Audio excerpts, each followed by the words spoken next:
Cambridgeshire.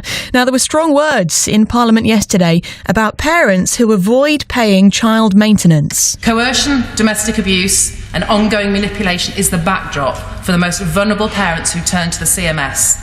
In these cases, the state must step in. The fixes are obvious and dovetail comfortably with the government's determination to crack down on tax evasion and equally get a handle on our rapidly growing self-employed economy. That's the Conservative MP for South Cambridgeshire, Heidi. She told the Commons unscrupulous parents can too easily avoid paying child maintenance by hiding behind self-employed status.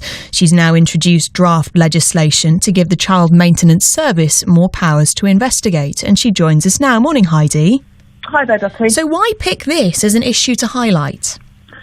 Well, what I've found, one of the great things about being an MP is you learn about things that you had absolutely no idea about. You know, I don't have children of my own, so this wasn't something I was even vaguely aware of until a couple of mums, I call them my super mums, came to see me in my constituency about this issue that they had.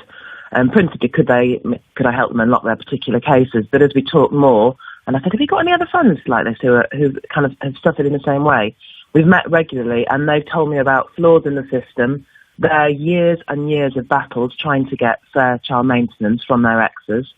We had a select committee inquiry. You'll know I sit on the Work and Pension Select Committee. We did an inquiry into it, which gave us some recommendations about how the system could improve. And so, as a consequence, I'm putting a bill forward to enact those changes. So what kind of cases have you heard about that have shocked you? Some of it's dreadful. There was one case of, as well as you might perhaps imagine that, which is why I mentioned it in the speech, the backdrop to some of this is women who have fled domestic violence and their partners have always controlled them.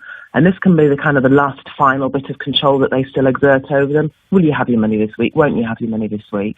There's one example of a lady whose ex had managed to manage his finances in such a way that she got just the minimum £7 a week, and that's a statutory amount, the minimum amount, and yet he was a multimillionaire with more houses than he could shake a stick at. But he'd managed to make his books, his accounts, look in such a way that HMRC only saw the bottom line of gross income. They didn't see any of the assets he was putting his money into, and that's where there's the flaw, because HMRC don't look at the full picture at the moment. So you want to give the Child Maintenance Service more powers, effectively, to investigate this kind of thing and presumably to stop it.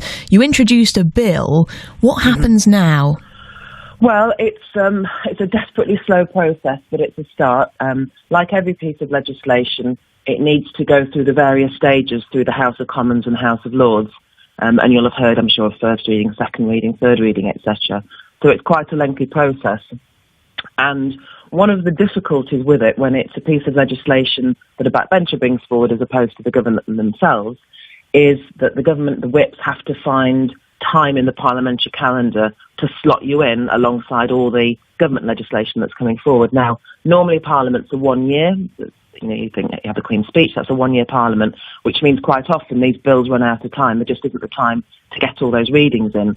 But if you think back to our Queen's speech we've just had, we've actually got a 2-year parliament because of the Brexit negotiations, which gives me double the time a backbencher would normally have to fit this into the timetable, which gives me sort of longer to try and bring it to fruition. OK, Heidi, thank you very much. Heidi Allen there.